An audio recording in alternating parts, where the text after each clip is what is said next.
a 1-day-old child. Actually, as soon as the child was born, we were called for a consult. So the 1-day-old child was noted to have a small phallic gland. Now, on the pediatrician, when he saw the child, he gave us a call, and then we saw the child. Now, this child was born to non-consanguineously married parents and had one normal sibling. And there was no family history of any infertility or any ambiguous genitalia in the family. So the mother had an LSCS for a maternal issue, the maternal hypertension. The baby cried immediately after birth. And after we saw the child, when the child took feeds, there was no history of any regurgitation, vomiting. There was no irritability or any polyuria in that regard. So on examination, the vitals were stable. All pulses were well felt. There was no dysmorphism or polydactyly or any syndactyly noted. There were no midline defects, no cleft lip or any cleft palate, and no spinal abnormalities. The birth weight was normal at 2.9 kgs.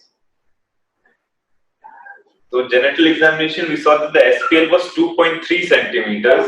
It had a normal urethral opening, normal foreskin, and a normal median diaphragm, which proved that it was no ambiguous genitalia, and it was just a simple isolated micropenis. The testes were descended, bilateral 1 ml, and no ambiguity, as I mentioned. And there was no systemic examination abnormality seen as well. So, which syndromes can cause micropenis? So, if we can see, first of all, syndromes such as Robinow syndrome, Charles syndrome can have other features and cause micropenis as well. If we come to steroidogenic biosynthetic defects, then Smith-Lemley or Pitt syndrome can also cause isolated micropenis. And also SF1 deficiency in Proteek syndrome. Which will be one of the more common ones which will cause micropenis. So we can have a Prader-Willi syndrome can also cause micropenis. And that may cause delayed puberty later on as well. Yes, Talman syndrome can also. Without anything, Kalman will be an important thing to think of. So with this is just the initial part. So in this case, I would like to actually discuss what we do when we see a child on day one of when it has been called for a consult. So with this, we don't have any hormonal evaluation, but we see that there is no ambiguity in genitalia. So I would like to put that differential as either isolated general deficiency or an MPHD, and rarely an SF1 or NRA551 deficiency can present as an isolated micropenis. So initial investigation showed that the electrolytes were normal. Sodium was 132. So what is the normal potassium at this stage? So up to 6.6, 6.5 we can take as normal in newborn. And okay, and cortisol is 920. What does it mean? So cortisol is normal. That means there is no, at least cortisol synthesis is normal. So I can rule out. Why is it high? Can it be a cortisol resistance? But there will be hyponatremia in that case. No. What do you think about this? Do you think this is normal, high? How do you interpret this cortisol? I would say it is normal, but it's above the range. Is it normal post-natal stress? Yes. Stress. So as a cold response, there you have got the high TSH. You also have got high ACTH, high CRH. So that's why your cortisol has gone up. Plus, of course, we know about cortisol being measured with the chemical resistance assay, the sulfation, and all the other issues. So a low cortisol may be more informative as compared to a high cortisol. So this is basically excluding. You don't have to worry about cortisol deficiency, but it is a normal response. So the later investigations we did were serum LH, serum FSH, and serum testosterone. So what time shall you do the LH, FSH? Yes, I will be discussing. But so in that immediately day one of life, it is highly helpful to do it at the time. After that, so I will be explaining that. So here, how do you interpret this LH? So here we have an LH which is almost pubertal. So we have a high LH of 4, FSH of 1.9, and testosterone which is almost adult value of 3.8 nanogram per ml. So here you should not be alarmed looking at the high LH. It is a normal response, which I will be explaining in a while why this happened. So keeping this in mind, further plan. Per se, we do not have a diagnosis at this point because everything has come normal. There is no syndromic feature. But of course, there is the 2.3 centimeters also is just borderline. So I would expect a growth of penile length during the mini puberty phase. So expect a growth of phallic size during mini puberty. Now growth velocity will tell us a good go towards any MPHD or any other HTH deficiency symptoms if they occur later. We can get to know. and the development of anosmia, hearing loss, and a dental agenesis later can give us a clue towards any other syndromic features if they occur later in the course of time. So, what I would like to discuss is basically we get many of these patients on day one, and we are in a fix to who to investigate, how to investigate, and what to do. So, the first question is who do we investigate? So, micropenis is defined as normal in terms of a penile length, which is 2.5 centimeters less than mean for that age, but it should be normal in terms of shape and function. As we discussed, it should have a normal urethral opening, it should have normal median raphe, and the foreskin should be normal, and there should not be any form of ambiguous genitalia. So, as we know, as per gestational age, at 30 weeks we take a cutoff of 1.5, 34 weeks 1.8, and at term 1.9 centimeters taken up the cutoff. But however, if we see various literature, there have been many studies done for the average penile length. Now the problem, not a problem, what has been studied in these literature is the -2 standard deviation rather than -2.5. And everywhere, all the Bhatt et al. Like a North Indian study, and as Vijay Jaiswal with Khadarkar sir's study has given 3.6 at -2 standard deviation, but that is at 0 years. So that is not mentioned as a newborn. It was not mentioned. Come for 0 to 1 basically. 0 to 1, yes, sir. And he was mentioning 2.6 centimeters. 0.5. But that is at birth. So they mentioned here 0 to 1. So it's a broad category. So anyway, we can take as a 2.5 centimeters as a cutoff to evaluate for a child who has micropenis. Generally, we have been thinking of 2.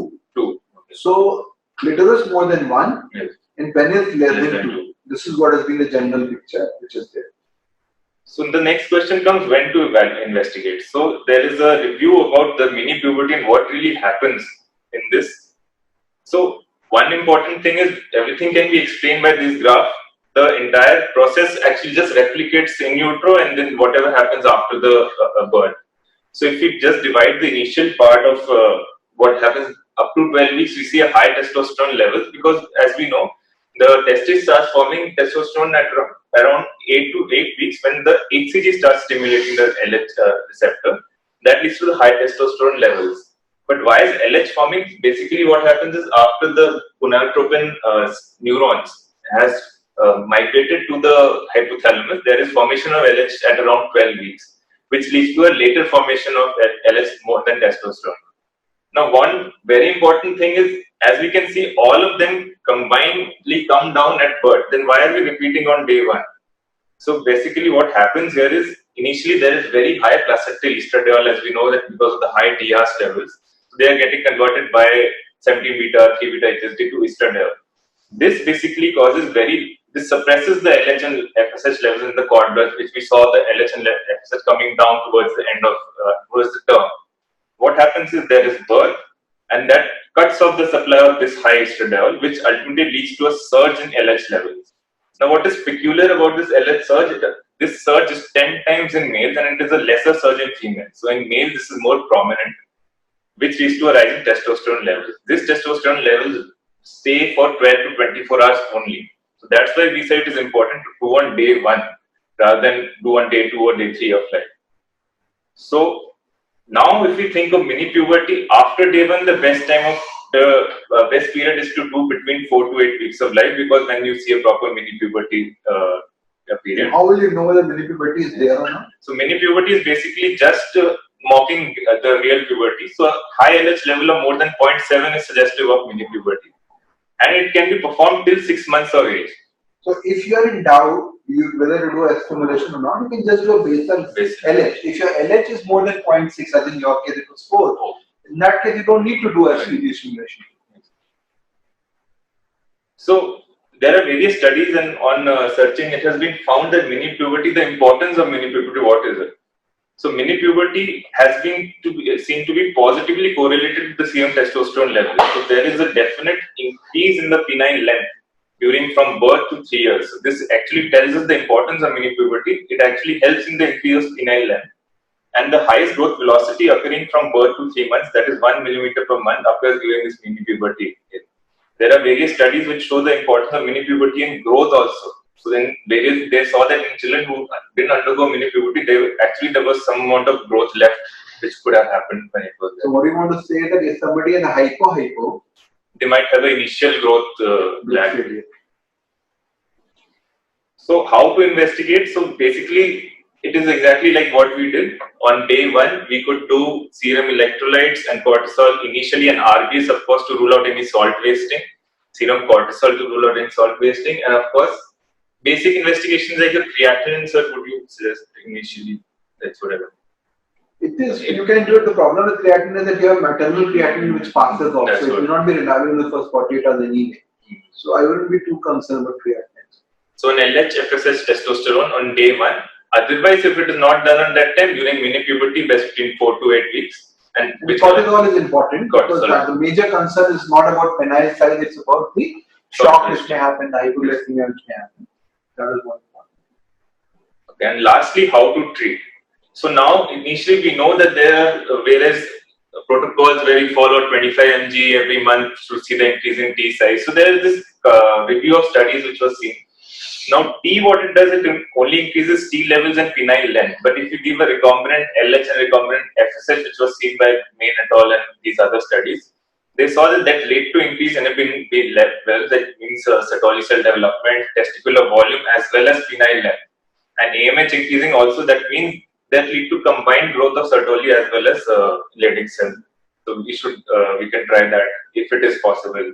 But since T is very easily available and much cheaper than giving recombinant FSH. These are some of the European people who think more in terms of the gonadotropin supplementation, particularly the Denmark and these groups are more towards it. Japanese groups also talk about giving HCG as the initial treatment. That is of course physiological. Yes. But that is more in context of hypo-hypo. These are all probably in the setting of hypo-hypo. Of course, this is hypo-hypo, that's what you have written. So there is a difference. Most cases that you see with micropenis do not turn out to be hypo. They have got some, I would say, like a constitutional micropenis or something. It is like most of them will not actually have permanent hypo. If you have a permanent hypo, if you have NPHD, if you have got features of Kalman syndrome or other features that you find, then these things will be relevant. Because if somebody is he has just been left behind, you are just pushing him, that's a different thing. Yes. But if somebody is zero, then of course giving gonadotropin will be better. So, and you can't really distinguish between whether it is a permanent hypo or a temporary one, unless you have got syndromic features or other things. So I would say this is relevant from that perspective. If somebody is not hypo, his AMH will anyway go up. Yes. His testis will anyway increase. So what you're just giving a push to that patient. So I would pretty much say that in most cases, in the absence of multiple pituitary hormone deficiency, without any deafness, without any midline defects, you are reasonably okay in giving testosterone. This all really comes from your top heading of hypo as a primary situation. So not every micropenis you start giving HCG is not recommended. And how much dose and what frequency? That is not in any of the studies, that is not mentioned there. In 75? Dose is around 25 or you? Very small doses we talk about in terms of induction. It's just for a mini puberty, but this is a very, very debatable thing. Now, why does mini puberty happen? So as I said, it's like in a evolutionary process. So basically, if you compare other mammalian species, what you see is that they don't have don't have a childhood phase. So what happens is that they will be infant and then they will become pubertal and then they will become adult. Now in humans, probably because we have got so much knowledge which has been accumulated over such a long time, we have to pass it on to the next generation. If you really allow somebody to just go into puberty, they will start reproducing. So of course, how will you give them knowledge? So we don't know exactly what happened. My perception is that mini puberty is basically a normal response. Like what happens? So whenever we grow, we know that ontogeny repeats phylogenetically. So what happened to our ancestors, we follow that up. So what happens there is that you start into puberty, but then your inhibitory signals come in that, okay, so this is not the right time to enter puberty, stop, and that stops. That is what happens.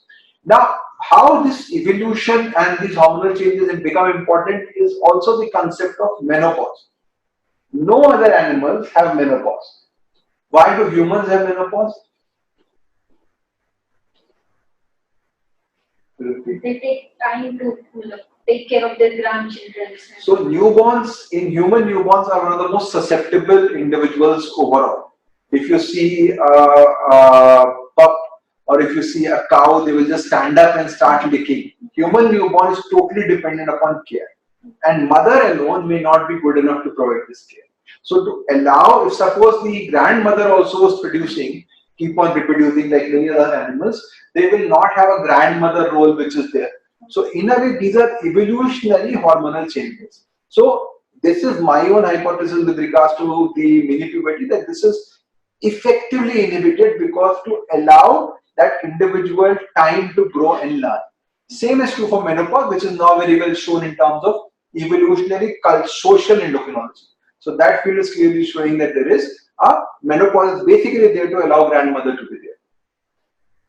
One thing, that why we want to give recombinant FSH, why we want to increase testicular volume at this stage. So this is for hypo. So what they are saying is that in newborn period. So they are saying this is a physiological thing. So like every other newborn is getting that FSH and LH. Why is this newborn not getting it? And they think that this is physiological. So now this will never be physiological because that FSH will come as pulses. It will come up, come down. So if you give that twice a week or something, you will never be able to achieve it. So this is like ideally then you can probably give them the GnRH pump. You put a GnRH pump in their hypothalamus, so that will be the best thing. But of course you cannot achieve that. But this is the way they are thinking. Now we need to have evidence that giving this helps. How does it help? Even because we see worst hypos who come to us at 20 years. And we give them, we don't even give them HCG, we give them testo. And when we talk about fertility, I think all of this comes from fertility. Why are we bothered about AMH? Why are we bothered about testicular volume? We are bothered about for fertility perspective. Even worst cattlemen who come to us at 20 years, you're given testosterone, and then once they get married, you give them a course of HCG and HMG, not even recombinant FSH, you have 70-80% chance of getting fertility. So we need to have a long-term evidence about the need of these supplementations. So this is mainly from the European guidelines, which has come all these factors. This is an interesting thing, but I'm not sure that it's going to really help a lot in that regard. So if you have high inhibin, when you stop HCG, your inhibin will come down.